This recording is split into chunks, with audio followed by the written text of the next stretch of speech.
আসসালামু আলাইকুম। আমি আজকে আপনাদের সাথে মজাদার ইউনিক একটি রান্নার রেসিপি শেয়ার করব, যে রেসিপিটি আগে হয়তো বা কখনো আপনারা এভাবে বাসায় ট্রাই করেননি।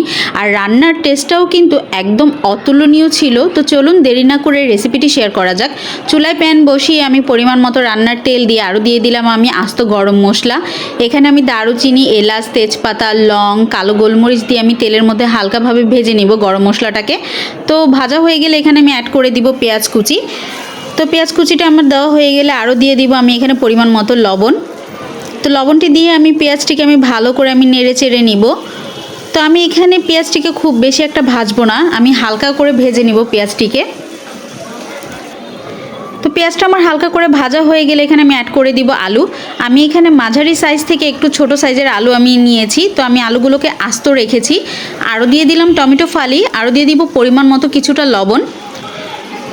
তো আমি লবণটি দেওয়া হয়ে গেলে আমি আলু, টমেটো, পেঁয়াজটিকে ভালো করে আমি তেলের মধ্যে আবার কিছুক্ষণ সময় আমি ভেজে নিব।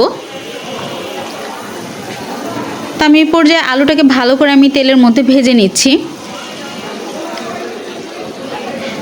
তো ভাজা হয়ে গেলে এখানে আমি পরিমাণ মতো আমি পানি অ্যাড করে দিব। যেহেতু আমি এখানে আলুটিকে আস্ত রেখেছি, আলুটা গলতে কিছুটা সময় নেবে।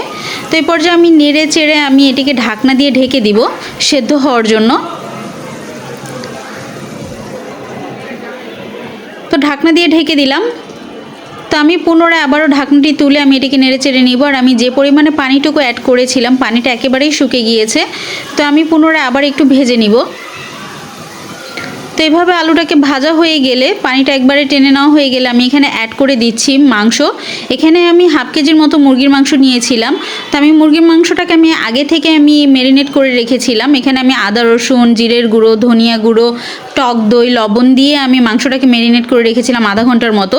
তো আরও অ্যাড করে দিচ্ছি কাঁচামরিচ বেশ খানিকটা। তো আমি এই সম্পূর্ণ রান্নাটা করব কাঁচামরিচের ঝালের উপরে। আমি এখানে একেবারেই গুঁড়া মরিচ ব্যবহার করব না। তো তাই আমি এখানে কাঁচামরিচের পরিমাণটা একটু বেশি নিয়েছি।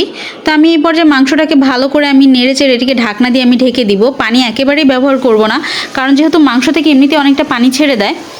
তো দেখতেই পাচ্ছেন কতটা পানি ছেড়ে দিয়েছে। তো আমি মাংসটাকে ভালো করে আমি নেড়ে চেড়ে আমি মশলার সাথে আমি ভালো করে কষিয়ে নিব। মাংসটা আপনারা কিন্তু যত বেশি কষাবেন তত বেশি কিন্তু খেতে অনেকই টেস্ট হয়। তো মাংসটা কিন্তু আমার এই পর্যায়ে ভালোভাবে একদম তেলের সাথে নেড়ে চেড়ে কষানো হয়ে গিয়েছে। তো আমি এখানে পরিমাণ মতো ঝোল অ্যাড করে দিব।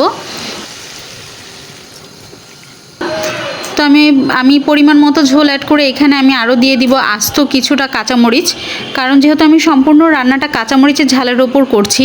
আর আপনারা যারা, অনেকেই আছে যারা গুঁড়ো মরিচটা অ্যাভয়েড করেন, তারা কিন্তু চাইলে এইভাবে কাঁচামরিচটা দিয়ে রান্না করে খেতে পারেন।